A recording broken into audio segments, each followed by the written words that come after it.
Welcome to the application process training. Today we will be reviewing what is the FAFSA application and how to complete it, eligibility requirements to receive financial aid, what is the IRS data retrieval tool, and FAFSA application outputs. FAFSA stands for Free Application for Federal Student Aid. It allows students to request federal grants, work study, and loans all in one application. The FAFSA data is used to calculate each student's expected family contribution. The FAFSA is used to confirm student eligibility criteria via database matches with federal agencies. What information is needed to complete a FAFSA? Social Security number for the student and parents if the student is considered a dependent student, student's driver's license number, alien registration number if this applies, federal tax information or tax returns from the prior year. Records of untaxed income, cash savings and checking account balances, investments other than home in which the student lives, student's FSA ID, parents' FSA ID if the applicant is considered a dependent student.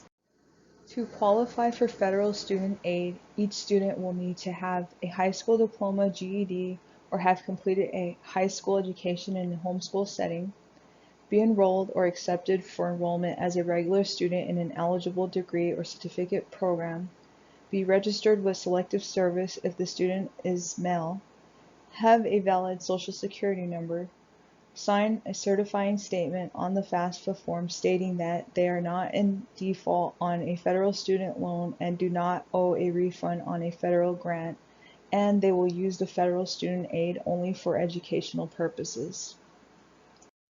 Continuing from the prior slide, they will also need to maintain satisfactory academic progress, be a U.S. citizen or U.S. national, or the other scenarios as outlined on this slide. An FSA ID is a username and password that gives a student access to federal student aid's online systems and can serve as their legal signature. Students and parents of dependent students will need to create an FSA ID to complete the FAFSA and sign the application electronically. Each person can only create an FSA ID for themselves. Nobody is authorized to create an FSA ID on behalf of someone else, including a family member. How to apply for federal student aid. Using the students and parents if the student is dependent FSA ID, the student can log into FAFSA online. The school can also submit a student's application data through CPS online. The FAFSA can also be completed by printing out and mailing the FAFSA for processing, as well as over the phone. If the student is starting the application for the first time on FAFSA.gov, they will select Start Here. The student will want to keep in mind their name and Social Security number must match those on their Social Security card exactly. If the student is a male between the ages of 18 to 25 and they haven't registered with the Selective Service, they should select Yes when asked if they would like to be registered. Otherwise, they will not be eligible to receive federal student aid. The IRS data retrieval tool is a link within the FAFSA application that allows students and parents to transfer the data directly into their FAFSA form. It's the easiest way to provide the student's tax return information. It's the best way of ensuring that the student's FAFSA form has accurate tax information. The student won't need to provide a copy of theirs or their parents' tax returns to the college. Students are ineligible to use the IRS DRT if the student or parent is married and his or her spouse filed as married filing separately, the student or parent is married and either his or her spouse filed as head of household, the parent's marital status is unmarried and both legal parents living together, the student or parent filed a Puerto Rican foreign tax return or an IRS Form 1040-NR or 1040-NR-EZ. All FAFSAs are submitted to the Central Processing System. CPS uses application data to calculate the EFC. CPS also uses application data to match against several databases which include NSLDS, and they check these areas as listed on this slide. CPS also uses application data to match against several databases. The Department of Defense identifies eligible students for increased aid due to parent or guardian death as a result of U.S. military service in Iraq or Afghanistan after 9/11. The Department of Justice hold file checks FSA fund suspension or termination due to drug conviction. This is not related to the FAFSA drug conviction question. CPS also checks with the Social Security Administration for Social Security number, master death file, and U.S. citizenship. The Department of Veterans Affairs check verification of veteran status. Department of Homeland Security checks for eligible non-citizen status. Selective Service System checks for registration with Selective Service if required. CPS also checks the application for possible inconsistencies and mistakes. Even when data is inconsistent, the CPS may be able to calculate an EFC based on assumptions.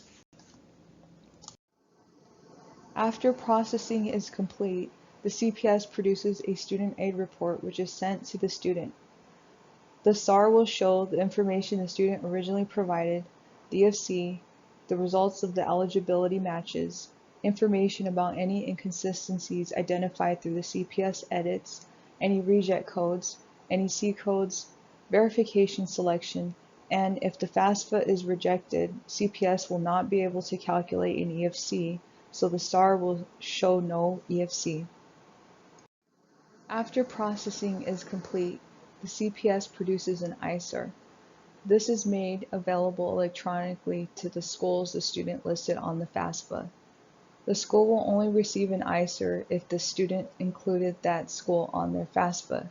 Each ISAR will contain the information the student submitted on the FAFSA, the EFC, reject codes, if any reject codes, no EFC will be calculated, C codes, verification selection status, comment codes, text explaining any questionable results from the matches and edits, any assumptions or highlights for undergrads, all reject codes, C codes, verification, or other comments must be resolved prior to paying any aid to the student. A rejected FAFSA will be processed by CPS but will result in an ISAR with no EFC. The SAR will tell the student how to remove the reject by providing signatures or more information, or by correcting errors.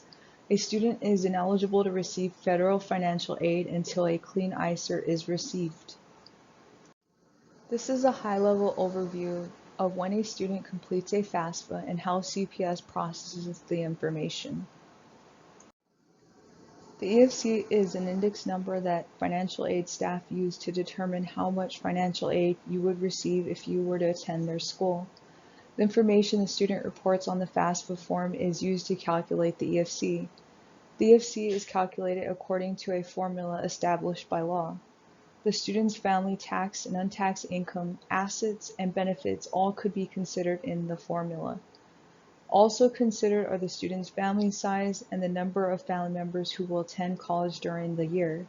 The EFC is not the amount of money the student's family will have to pay for college, nor is it the amount of federal student aid they will receive. It is a number used by the school to calculate how much financial aid the student is eligible to receive.